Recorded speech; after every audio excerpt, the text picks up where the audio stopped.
Episode 111, I Didn't Think It Through. Alex drove his expensive Ferrari along the road, leaving all the other cars far behind him. He returned to the Green Island Garden District and parked in front of the villa before going inside and falling asleep. The next day, Alex got up early and made himself some breakfast. When he walked out of the villa, he was surprised to see Karen Young standing at his door. He hadn't seen her for a long time, but she was still as beautiful as he remembered. She hesitantly paced back and forth in front of the door, muttering to herself. When she saw Alex, she was shocked and immediately stopped moving. "What are you doing here?" Alex asked indifferently. He had no intention of inviting her in. He hated Karen. The last time he had seen her, she had drugged him, and if Zara and the others hadn't found him, he would have been in a lot of trouble. Karen stuttered, unable to speak. She had known that Alex would be angry after what had happened, so she hadn't dared look for him. She had hoped that his anger might have subsided by now, so she had to start to plan how to get his attention again. Recently, Robert Miller had mentioned that it was Alex who had bought the most expensive villa in the Green Island Garden District. The villa had been sold for $40 million. If Alex could afford to buy it, then how much money did he have? Karen had arrived at the villa early in the morning, and she had found a cool Ferrari parked outside it. She had been so excited that she almost fainted.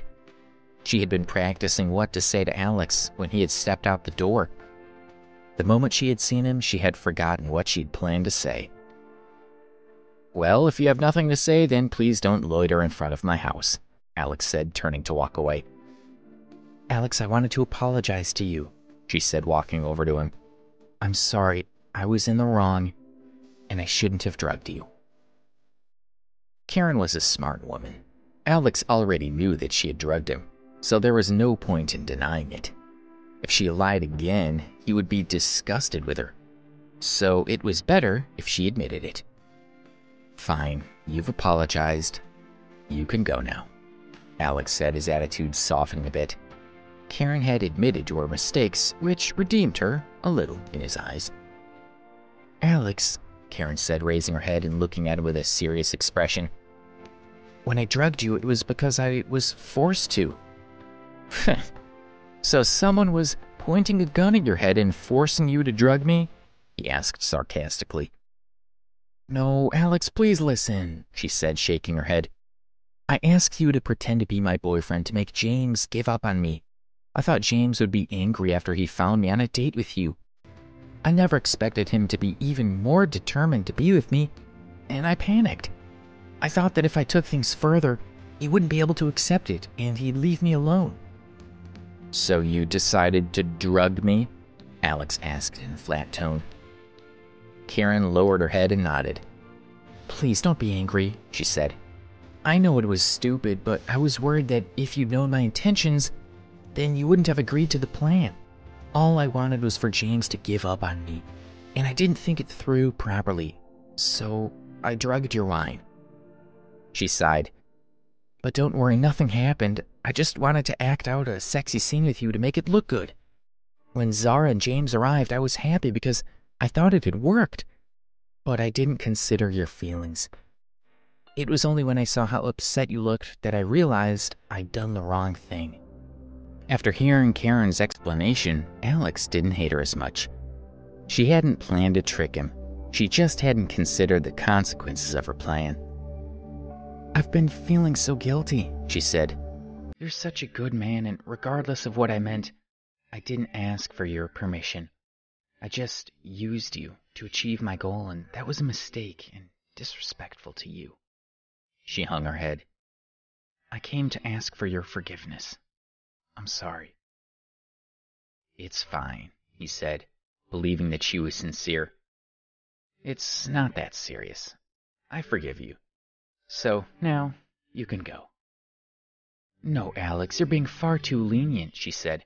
"How can I forgive myself so easily? You can hit me if it'll help." She was happy to see that his attitude toward her had softened, and she couldn't just leave now. She was determined to have him. "There's really no need for that," he said. you've explained what happened, and I understand that you hadn't thought it through. Besides, I had promised to help you get rid of James, and that's what you were doing. It's fine, so you should leave." "Thank you, Alex," she thanked him profusely. "You've been so kind." She paused and then said, "Alex, about your promise." "Yes, what about it?" Alex asked, feeling like he had dug a hole for himself. "Well, I thought that my sexy scene with you would definitely make James give up on me, but it didn't. He just got more persistent. His visits have become more and more frequent, and he even turned up at my house trying to use my parents to get to me." He said, looking at her. "What do you want me to do? If you want, I can reveal my identity and see if he gives up once he knows what he'd be facing. After that, we can just break up." "No, you don't want to reveal your identity," she said, dismissing his idea with a wave of her hand. "You're still a student, and it would cause a lot of trouble for you. Don't do that." If Alex revealed his identity, then she would have a lot of competition for him. Her cousin Zara would be the first to try to snatch him up. "Let's just go back to the way it was before, when you pretended to be my boyfriend." "Isn't that pointless?" he asked. "How could it not work?" she asked with a faint smile. "James isn't an idiot. If he believes that we've been together for a long time and that we're really in love, then he'll know it's impossible to break us up. He'll have to leave me alone then." "Okay," Alex agreed with a heavy heart. Karen smiled beautifully as she looked at the fancy villa and the Ferrari sports car outside. "Alex, this place is beautiful, and the Ferrari looks really cool. I've never been in one of those before." "If you like it that much, then why don't you try sitting inside it?" Alex suggested. Since Karen had expressed an interest, he felt it would be mean to not let her see inside. "Really?" she asked, her eyes shining with excitement. "I'd really like to know how it feels to sit in a Ferrari." She tried to open the car door, but no matter how hard she tried, it didn't budge. She was afraid that she would break something, so she awkwardly smiled at Alex and asked, "Why won't the door open?" "Because I haven't unlocked it yet," he said, pulling out the remote. He pressed a button and the doors opened. "Wow!" Karen sighed in appreciation and got inside. She wanted to take out her cell phone and snap some photos of herself sitting in the Ferrari, but she was worried about looking bad in front of Alex. She waved at him and said, "Alex, you should get in too." "Okay," he agreed, noticing how at home Karen looked sitting in his car. "I called in sick to come here," she told him. "If my manager finds out that I'm not really sick, I'll be in a lot of trouble. Could you take me to the Wanda Plaza to buy some clothes? I'm usually too busy to shop, and I don't have anyone to take me." "Okay," Alex said. He didn't feel he could refuse when she asked so nicely. "Put your seatbelt on and we'll go." He drove the Ferrari through the city streets, speeding by the other cars on the road. The other drivers stayed out of his way, wanting to avoid any accidents. Karen relaxed into the comfortable seat. She leaned her elbow against the window and looked at the passing scenery. This was exhilarating, and she felt like someone important. They arrived at Wanda Plaza within half an hour. Vehicles were not supposed to park on the square, but when the security chief saw the Ferrari, he allowed them to pass. A Ferrari would attract more people to the square. Alex parked the car and they got out. Everyone was shocked when they saw how he was dressed. How could someone wearing such poor clothes be driving a Ferrari? That was far too unlikely. But the crowd parted, creating a path for Alex and Karen to pass through. They walked into the mall and Karen bought several outfits, all of which Alex paid for. It was 11 a.m. when they finished shopping, and Karen persuaded Alex to take her for lunch. "I've been here before," she said as they walked into a restaurant. "The food is delicious." "Karen!"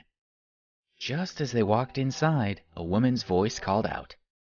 Karen's heart sank as she looked over and saw her mother staring at her with an angry expression. Her father, Zara, and James were sitting next to her.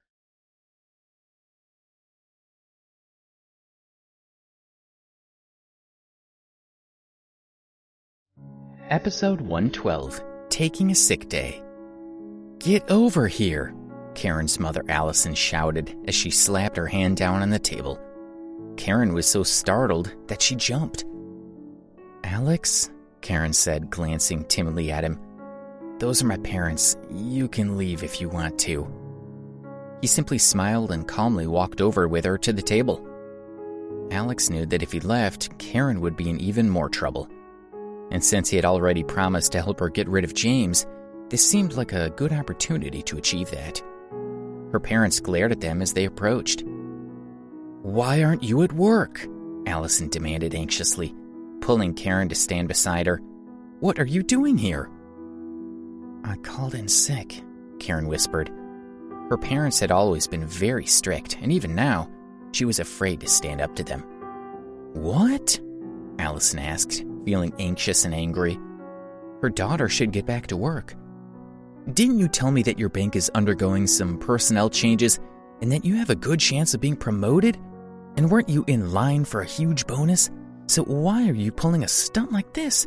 Do you care so little about your prospects?" "You're almost 30 years old," her father Albert said with a frown. "You can't keep relying on me and your mom." He looked at Karen and pointed at Alex.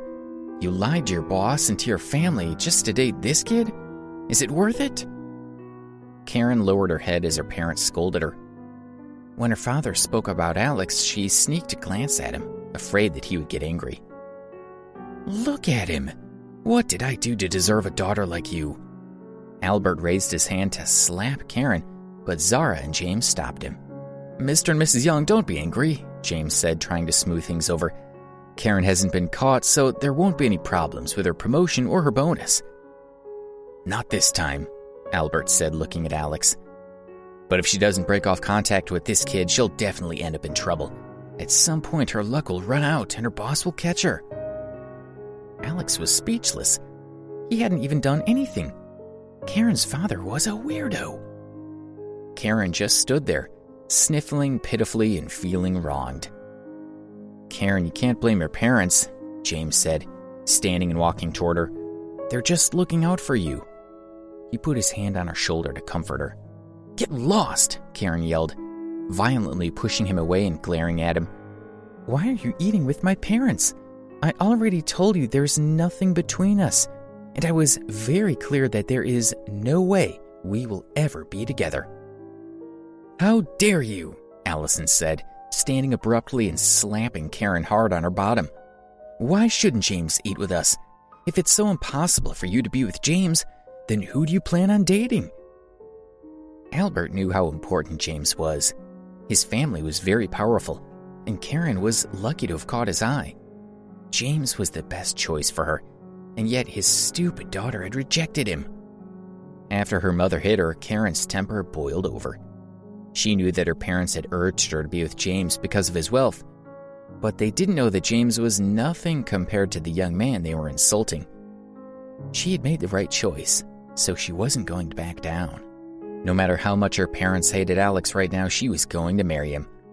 Then, when his identity was made known, they would know how stupid they had been and would understand why she was doing this. "I can make my own decisions," she said stubbornly. She glared at James and said, "I don't like you, so get lost. Stay away from me and my family." Karen's behavior stunned everyone present. James knew that Karen didn't like him, so he had intentionally chosen to use her parents to get closer to her. In the beginning, it had worked quite well, but now it seemed that her parents were unable to control her. "Karen, don't be like this," he said. "You're too emotional right now, so try to calm down. I didn't even know you'd be here. I just came to have lunch with your parents. It's not about you." "Yes, Karen," Zara chimed in. "I came with James, so I know he's not stalking you." "I don't care if you're stalking me or not," Karen said firmly to James. "I want you to get out of my sight and never bother me again." James, Albert, and Allison were stunned. Why was Karen behaving like this? What had this boy done to her to make her act this way? "Karen, are you really going to leave me for this damn loser?" James asked. He knew that this was all because of Alex. James was a rich man, so how could he accept losing out to a poor kid? He pointed at Alex and asked Karen, How can he compare to me? I could buy you a house downtown. I could drape you in diamonds. Can he do these things? My family is old and powerful. What about his? In every single way, I am superior. So how can he possibly compete with me? Don't be impulsive, he continued. Marriage is not a simple matter. He can't even give you the life you deserve, and he can't protect you. Don't be silly. Listen to me. If you come back to me, I'll treat you well. He reached out to touch her shoulder. Get lost, Karen said. It's none of your business who I choose to marry. She knew James wasn't listening to her, so she gave up. Come on, Alex, let's go. She took his hand and turned to leave. Stop, Allison ordered. She was furious with her daughter. Don't you dare speak to us like that. The older you are, the worse your behavior becomes. Don't even think of leaving. Allison and Zara pulled Karen back. Young man, you must have some good tricks up your sleeves, Allison said, glaring at Alex. You've certainly fooled my daughter. Her eyes narrowed as she realized that Alex was the key to solving this problem. Alex grunted speechlessly. What had he done to have Karen's mother treat him like this? Hey, do you really expect to marry my daughter? Allison demanded. In your dreams. She had disliked Alex from the moment she had first laid eyes on him. You really think you're good enough for my daughter? Albert asked angrily, coming to stand in front of him. Well, tell us then. Why should we let you marry her? He spat in Alex's face. Why should I answer to you? Alex asked. He was the heir of the powerful Ambrose family. So what right did these people have to question him? Who did they think they were? Hey, listen to this kid, Albert said with dissatisfaction. And he thinks he can marry my daughter with that attitude. Well, think again. Uncle Albert, Zara said, he can't answer you because he's a coward. But if he won't tell you, I will. I go to the same school as him. She wasn't sure why her cousin no longer cared about James, but she knew that she couldn't let Karen miss out on such a rich man. At school, he's well known for being poor, she explained. He wears the same few items of clothing all the time. Everyone bullies him and he doesn't dare to fight back. He works in a convenience store and in the school cafeteria. And once he even asked people for money in front of a restaurant. He was asking for money? Allison asked, shocked. If Karen stayed with him, it would be a disgrace. Get out, she said, pushing at Alex. Stay away from my daughter. As Karen's parents were telling you now, we won't allow you to date her, Albert warned him. So stop dreaming about marrying her. Do you hear me? He pointed at Alex and said, Do not harass my daughter again. Do you understand? Say what you like, but don't point your finger at me, Alex said. Watch your temper, Albert said, eager to make his point. I'll point at you if I like. He poked his finger into Alex's chest and added, Don't go anywhere near my daughter again, you stinking loser. Alex could no longer swallow his anger. He pushed Albert, causing him to stagger and almost fall. Don't you dare push my husband, Allison yelled, raising her hand to slap Alex's face. But Karen jumped in front of him, hugging him tightly, and Allison's hand smacked off the back of Karen's head. Episode 113. He's rich. Alex, are you okay? Karen asked, raising her head to look at him. Alex felt a little touched. She was the one who had been hit, and yet she was asking about him. Allison sighed deeply. You're really going to make us angry. They had attracted a large crowd who were eagerly watching them and commenting on this strange family. This man begs for money, and he has the nerve to seduce my daughter, Allison said to the crowd. My daughter has never argued with us before. See how she's talking to us now? Such a useless boy, someone started. You have to get rid of him, someone else said. He's just with her for the money. Everyone stared at Alex as Allison pointed at him. Alex's phone rang. It was Robert Miller, the manager at Metro's Skybank. Karen let go of him, and he answered the call. Hello, Mr. Miller, he said. Is this about the compensation for the Ferrari? He thought Robert might be calling to ask about the compensation for wrecking Brian Foster's car. "No, I'm taking care of it, don't worry," Robert said respectfully. "I'm calling you to let you know that I've found 2 apartment buildings for you to look at. The location is desirable and the properties are in good condition. I've collected all the information for you." Apartment buildings?" Alex asked, stunned. "What do you mean? I don't understand." Why was Robert helping him find apartment buildings? "You don't know?" Robert asked, surprised. "Let me explain. When Sam Woodsworth asked me to help you with the final payment for the Ferrari, he told me to look for apartment buildings in New York City. He said that you wanted to invest in New York real estate." "Oh, I see." Alex understood. Sam had been helping him to manage his business, and he had suggested that Alex find some projects and learn from experience. After all, he would be taking over a large part of his family's business in the future. He glanced at Karen's family, who was glaring at him, and he knew they were listening intently. "Okay, well, in that case, can I trouble you to bring the documents to the restaurant at the Palace Hotel in Wanda Plaza?" Alex asked politely and then ended the call. "That was Mr. Miller?" Karen asked, a little worried. "Mr. Miller thought she was sick. If he came to the hotel, he would see her there and know that she had lied." Alex nodded. "Then I have to go," she said. "Don't let him see me." She prepared to leave. "Where do you think you're going?" Allison asked, pulling her back. "I don't know what's going on here, but this matter must be resolved today." "Mom, Mr. Miller is coming," Karen said anxiously. "You have to let me go." "Karen, with the way you've been behaving lately, do you really think I'll believe you?" Allison asked, looking at her. Then she glanced at Alex. "He knows your manager? Who would believe that he can afford an apartment building?" "Maybe I'm very good at acting," Alex suggested. This family left him speechless. "Karen, stop causing trouble," Zara said, moving to stand in front of her. They had agreed to use Alex to provoke James, but now Karen seemed to have changed the plan. If Karen continued like this, then she would lose James for good. "Behave yourself," Zara said. "I'm sure that if you apologize to James, then he'll forgive you." She tried her best to smooth things over. "Don't get involved, Zara," Karen said, extremely unhappy with her cousin for constantly ruining her plans. "I love Alex, not James." Zara had no idea what was wrong with her cousin. It was all Alex's fault.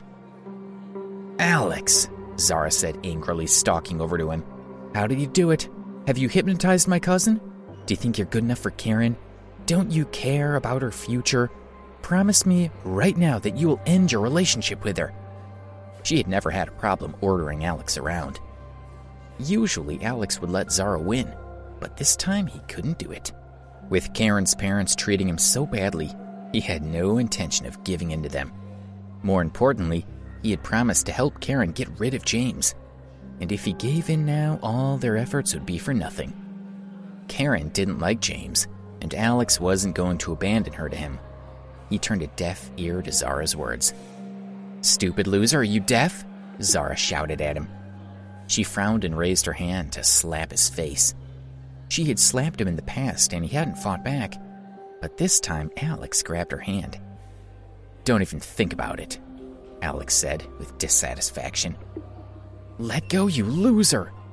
Zara hadn't expected him to grab her. She took her hand furiously, but she couldn't dislodge him. She was so angry that she raised her other hand to slap him, but he caught it too. "Let go!" she yelled, both embarrassed and angry. She glared at him with a cold expression. "I'll let you go as soon as you promise not to hit me again," he said seriously. "Who the hell do you think you are?" Zara asked, refusing to give in. "Help!" she screamed. "This guy's molesting me. I need—" While Alex was distracted, she bit his hand. Alex yelped and let go. A circle of teeth marks had appeared on his palm where she had bitten him, and the wound was bleeding profusely. Zara proudly stood in front of him, looking at his hand. "Did you enjoy my bite?" she taunted him. "It would be better if you'd bitten him to death," Allison said in a mocking tone. Karen rushed to Alex's side and examined his wound with a pained expression. "That's Mr. Miller," Zara said, her smile fading away as she saw Robert walk into the restaurant. "What? Where? Oh no, it really is him," Allison exclaimed in shock. The whole family began to panic, as they all understood how much trouble Karen would be in if she were caught lying about being sick. "Karen, why are you just standing there?" Allison said. "Hurry up and hide. Your manager is here." "There's no need for her to hide," Alex said lightly. But Karen wasn't listening to her mother anyway. "No need to hide," Allison scolded him angrily. "My daughter could lose out on her promotion. Not that you care," she scowled. "Karen, do you see what kind of person he is? Don't just stand there. Hide." "It's too late," Zara said with her eyes wide. "Mr. Miller is coming this way." "Mr. Ambrose," Robert said as he walked over, surprised to see Karen there. "Miss Young, didn't you call in sick this morning?" Having been caught, Karen didn't know how to defend herself. She simply lowered her head and stood silently beside Alex. "Mr. Miller, I'm Karen's mother," Allison said. "Karen was recovering at home until I dragged her out to do some shopping. It wasn't her idea, and she's still not well." "Yes, Karen was really sick last night," Albert added. "She had a cold, and then she vomited, and she had a fever." "We're actually just back from the hospital with her," Zara said. Everyone made excuses for Karen. "Oh," Robert said, raising an eyebrow. "What a supportive family.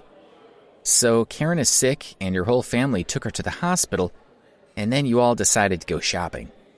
So which hospital did you take her to?" They all looked at each other, not sure what to say. Then they all opened their mouths and spoke at the same time.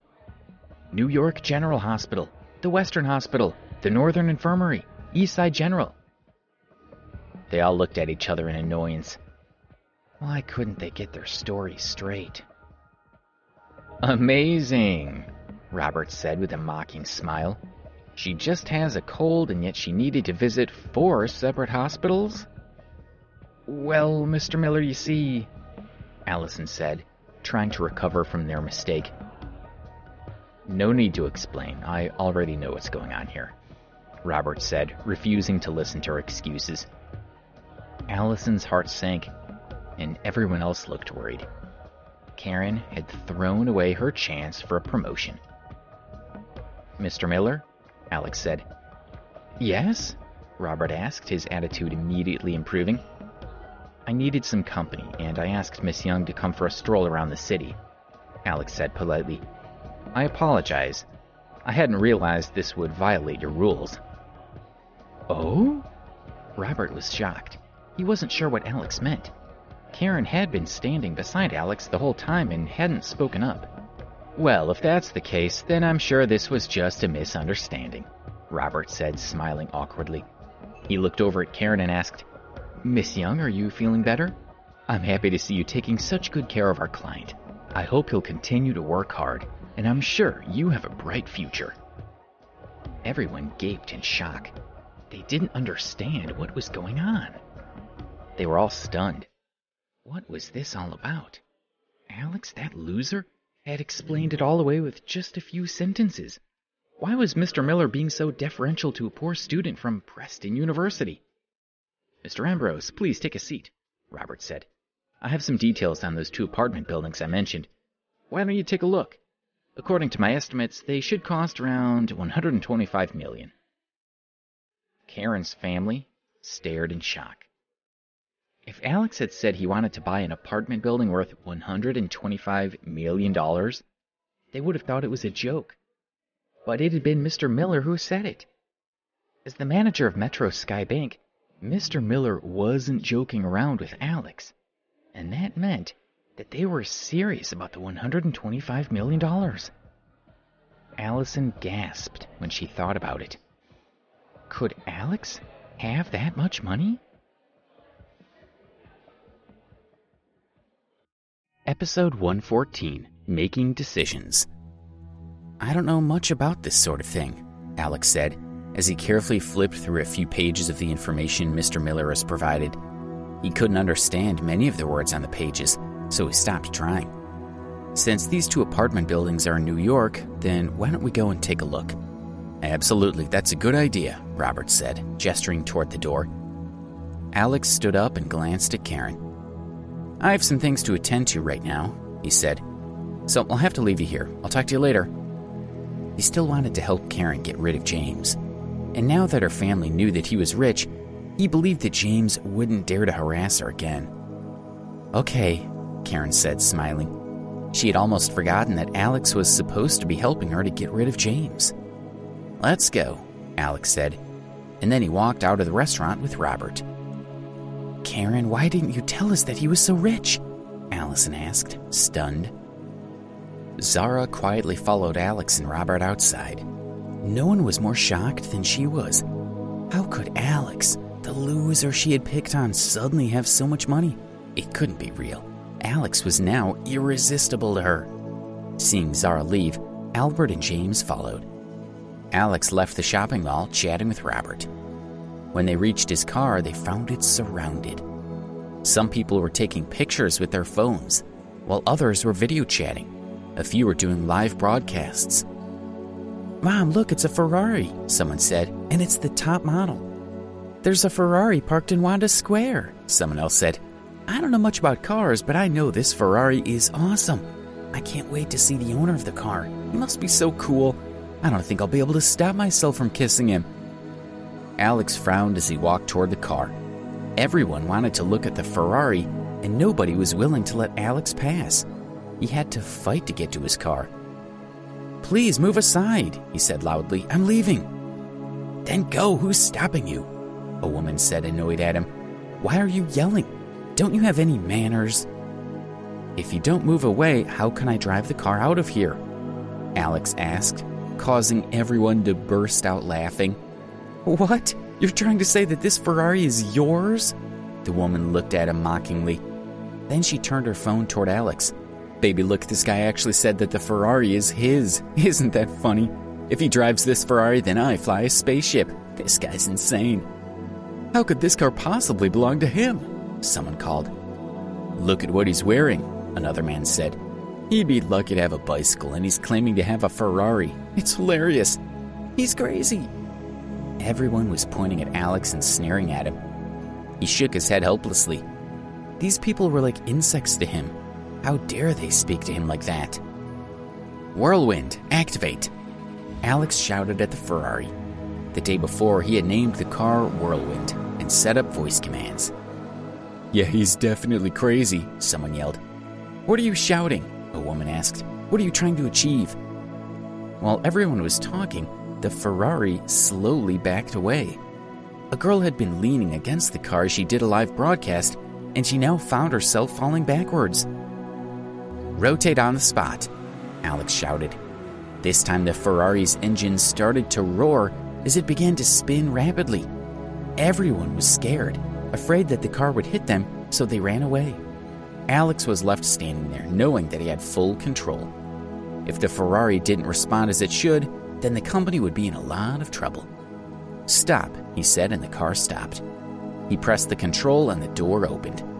To everyone's amazement, Alex got into the driver's seat, waited for Robert to get in, and then drove off. Zara stood at Alex, recalling every detail of her interactions with him. She closed her eyes, and tears of regret slipped down her cheeks. How had she not realized that he was so rich? James stood there with his mouth hanging open as he watched the Ferrari disappearing into the distance. Allison and Albert held hands, so excited that their bodies were trembling. Speeding through the streets, Alex and Robert soon arrived at the apartment building called Lawrence Heights. Many people rented apartments there, and it was a good source of income for someone who wanted to invest in property. While they were looking around, Robert explained the situation. This is a great location, and it's only a short distance from shopping malls, banks, and subway stations. That's true, Alex agreed. He had noticed that the area was busy. If he bought apartments in such a good neighborhood in New York, then he was certain to make a lot of money. If this place is so good, then why does the original owner want to sell? It appears that the owner made some bad investments and lost a lot of money, Robert explained. So now he urgently needs money and decided to sell these 2 apartments. Of course, the news is quite recent, and as far as I know, no one has made him an offer yet. So if you decide to buy this place, I'm confident that I can get him to lower the price a little. Alex looked around. He was quite satisfied with the 2 apartments. He looked at Robert and casually said, "I'd like to buy them." "You've already decided?" Robert asked in shock. Alex had only glanced at the property before making his decision. They were talking about a huge amount of money. Seasoned businessmen would have spent time weighing up the pros and cons. But Alex, who was only 20 years old, had agreed just like that. Robert had never known anyone so decisive. "Is there a problem?" Alex asked in confusion. Money wasn't an issue for him. "No, not at all," Robert said with excitement. "Mr. Ambrose, I'll arrange to buy these 2 apartment buildings for you as soon as possible. I'll handle everything for you." "Okay," Alex said. "If you need anything, contact me or Mr. Woodsworth." He walked around the building a couple of times before they got into the car and drove away. After dropping off Robert at the Metro Skybank, Alex went to Azalea Guest House and asked Sam about the search for Debbie. Like every other time he asked, there was no new information about the couple that had taken Debbie away. Alex was depressed, but there was nothing he could do. Imagining Debbie's current situation filled him with worry and pain. His cell phone rang. It was Kathy. Alex sighed. He no longer cared about her. She sometimes called to berate him or say how happy she was after leaving him, but it didn't matter. It had nothing to do with him. Kathy called another 5 times, but he just let his phone ring out and refused to answer. Finally, he got annoyed and blocked her number. She wouldn't be calling him again. When he looked up, he thought he saw Debbie appear in front of him. But when he mumbled her name and reached out his hand to touch her, she disappeared again, leaving him at a loss. He curled into a little ball, hugging himself tightly. Despite the warm weather, he felt chilled, and he was shivering like a stray dog out in the rain. Finally, he fell asleep. A few hours later, he was woken by his phone ringing. Seeing it was Joe, he answered. Joe had promised to take Susan to the night market, but he had to do some work for his course, so he wanted Alex to take her instead. "Susan's planning to go with Rose," Joe said, "so it's fine if I don't go, but you know how dangerous it is for 2 girls to go out alone at night. I'm a bit worried about them. Do you have time to take them? If not, I'll find someone else." "I have the time," Alex said, wanting to help. "But you know Rose doesn't like me." He felt a little awkward about spending time with her. "Hey, what are you so worried about?" Joe asked. "You'd just be going shopping with them to keep them safe. I'm sure Rose won't say anything. So it's decided then." After chatting with Joe for a while, Alex ended the call. He realized that all he had to do was walk beside the 2 girls and be polite. If he didn't provoke Rose, then she wouldn't have a problem with him. He left the guest house, took a taxi, and went straight to the night market. Susan and Rose were also on their way to the market. "Joe said that Alex will meet us there," Susan said. "He wants to come with us." "Him? Why did you let him come?" Rose asked, unhappy at hearing Alex would be joining them. "We can look after ourselves." Alex had helped her when she had broken an expensive statue at the Berkeley Hotel. He had intervened with Sam Woodsworth on her behalf, and Rose and Susan had suspected that Alex might be rich. They had investigated him for a few days, but they hadn't been able to find a connection between him and Sam. Alex had still seemed to be a loser, so they had abandoned their suspicions. Rose hated him and didn't want him following them around. Episode 115, The Night Market. "Susan, get Joe to call Alex not to bother," Rose said with a determined look. "We'll go by ourselves." "Rose, you know that it's dangerous for women to go out alone at night," Susan said sincerely. "There have been several incidents lately with girls being attacked, and some of them even died. Aren't you afraid? Joe asked Alex to come and protect us." "What's there to be afraid of?" Rose asked. the night market is full of people, so it's not like we'd really be alone. But despite Susan's reminder, Rose did feel a little scared. Fine, let him come, she said. But let's hope we don't get into any trouble. He'd probably run away and leave us. No, I believe he's a decent guy, Susan said, smiling. Have you forgotten that he was the one who helped you with that incident at the Berkeley Hotel? Besides, it's too late to cancel. He's already waiting for us, so just let him come. If you don't like him, just ignore him. Fine, I'll just pretend he doesn't exist, Rose said as their taxi arrived. The night market was a place where the citizens of New York came to relax and enjoy themselves. Rows of stalls were lined up neatly, offering a dizzying variety of food and assorted goods. The stalls had little signs outside advertising their contents. Multicolored lights flashed and the area bustled with activity. As soon as Rose and Susan got out of the taxi, they were excited by the lively atmosphere and the appetizing aromas. Susan, Rose. Just as they were about to join the crowd, Alex walked over and greeted them with a smile. Alex, you're already here, Susan said, smiling at him. Although she didn't believe he was rich, she still had a good impression of him. He was a bit poor, but he was a nice person. And Joe considered him a brother, so Susan had to get along with him. Rose had expected to feel disgusted by Alex, but when she saw him, she was surprised to realize that her heart was beating a little faster. She refused to greet him and simply pretended that she hadn't seen him. Rose, Susan began, wanting to smooth things over, but she didn't know what to say. She was sure that Alex knew why Rose was treating him so badly. It's fine, Alex said, smiling calmly. He had expected Rose's reaction. Let's stroll around, Susan said, taking Rose's arm and beginning to walk. Alex followed behind. There's a lot of great food here. As expected, Rose continued to pretend that Alex didn't exist. She dragged Susan over to look at various things and try samples of food. Alex simply stood to the side and checked his phone or bought some snacks.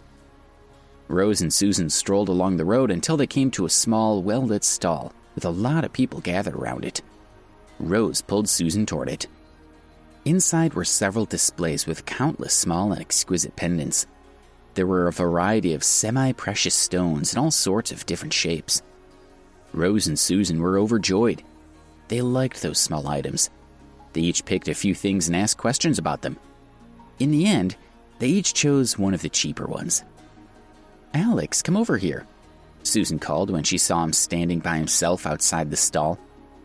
He walked slowly to the wooden rack filled with the pendants. Rose didn't want to be so close to him. She took the pendant she had chosen and went over to pay the old lady who was running the stall. That's $20, the old lady said, wrapping up Rose's pendant. She picked up 2 woven bracelets and gave them to Rose. Why not take these too? They have a very special meaning. Oh? Rose asked, staring at her. Give me your hand, the old lady said, taking Rose's hand and fastening one of the bracelets around her wrist. Rose looked over at Susan, but neither of them understood what the woman meant. Young man, give me your hand, the old lady said, looking at Alex. Oh, Alex held out his hand, and the old lady tied the other band around Alex's wrist. Now, these bracelets are a pair, the old lady told them. So you two will always be connected, even if you're thousands of miles apart. Just concentrate on the bracelet, and you'll feel closer to each other. The old lady believed that Rose and Alex were a couple. Rose blushed, while Alex gaped at the woman. That's just nonsense, Rose said, sneaking a glance at Alex, who seemed to be perfectly calm. Rose grew even more embarrassed. If Alex realized how upset she was, then he would laugh at her. Rose said nothing. She hurriedly began to untie the wristband. The old lady had tied it tight, and Rose had to struggle to undo the knot, but she finally managed it. She glared at Alex, who still stood there in silence. Then she threw the bracelet on the ground and stormed out. Rose, wait for me, Susan called out, rushing after her. Alex bent down and picked up the band Rose had thrown away. Then he untied his bracelet. He thought the idea was quite interesting, and once he found Debbie, he would tie the bracelet on her wrist. That way, no matter where she went, Alex would always be with her. Alex put the bracelet in his pocket and walked away from the stall. He spotted Rose and Susan some distance ahead, and he was about to catch up with them when his phone rang. It was Russell, the manager of Autumn Beauty Boutique. Why would Russell call him? Alex was worried. Had something happened to the shop? "Mr. Ambrose, you need to come quickly." Rose's panicked voice sounded on the other end of the line. Alex frowned immediately and asked, "What's wrong?" "Your ex-girlfriend is causing a scene," Russell said anxiously. "She's forced us to close the store and she's demanding money from us. She's claiming to be the boss and is giving out orders. If we don't obey her, she says we'll be fired." Alex could hear Kathy yelling in the background. "Okay, I'll be right there," he said, ending the call. Kathy had called him several times during the afternoon, but he hadn't answered. It must have made her angry, and now she was doing this to force him to see her. Hope you are enjoying our Insta Millionaire story. Download the Pocket FM app for more stories. Link in description. Don't forget to subscribe and hit the bell icon to never miss our new stories. Alex frowned. He had already made his position clear to Kathy, so why did she want to see him? He looked at Susan and Rose. Since Rose was so angry, maybe it would be best to let her calm down. They weren't far from Autumn Beauty, so he should be able to run over there, deal with Kathy, and be back within an hour. Besides, there were plenty of people around, so the girls shouldn't be in too much danger. Having made his decision, Alex turned around to go to the boutique. "Hey!" someone cried out. Alex hadn't been paying attention and bumped into a man wearing a hat, sunglasses, and a khaki-colored jacket. "I'm sorry," he quickly apologized, realizing that the man was blind when he saw the white stick lying on the ground. "It's fine," the blind man said, lowering his head and acting humble. Alex went to pick up the stick, but the blind man got there first, picking it up himself and walking away, holding the stick out in front of him. Weird, Alex thought. Why is he pretending to be blind? Was he trying to provoke sympathy to get some money? Alex didn't have time to worry about it. He rushed over to the boutique. When he stepped inside, he immediately saw Kathy going crazy. She was yelling, "I'm your boss. If you don't listen to me or if you dare to throw me out, I'll fire you. Open the money drawer and give me some money. I want it." Kathy saw everyone look over at the door, so she turned around excitedly. When she saw Alex, she stopped talking and frowned. "So, you finally come to see me." When Simon had thrown her out of the Phillips family reunion, she had hidden behind a tree to watch. She had been determined to marry into the wealthy Phillips family, but they had rejected her because of her previous relationship with Alex. Simon had mercilessly chased her out of the party and ruined her dreams of being rich, and it was all Alex's fault. So instead of leaving, she had hidden to watch the Phillips family drive Alex away. But she hadn't expected what had happened next. Not only was Alex not driven away, but Mr. Sharp, the manager of the New York Exhibition Center, had personally delivered a Ferrari to him. And it had been the most expensive Ferrari ever made. Kathy had watched, covering her mouth and trying not to make a sound. When Alex had purposefully crashed the car into Brian Foster's Ferrari, Kathy had realized that he was no longer a loser. No matter where his money had come from, it was an indisputable fact that Alex was extremely rich and that the Phillips family was nothing compared to him. Kathy had finally walked home from Purple Dawn Lake, her mind replaying the memory of Alex driving a Ferrari. She knew that Alex cared about her more than any other girlfriend. If she tried hard, then she could win Alex back. Nothing she had done to him mattered. He had always obeyed her, so if she apologized, she was certain he would forgive her.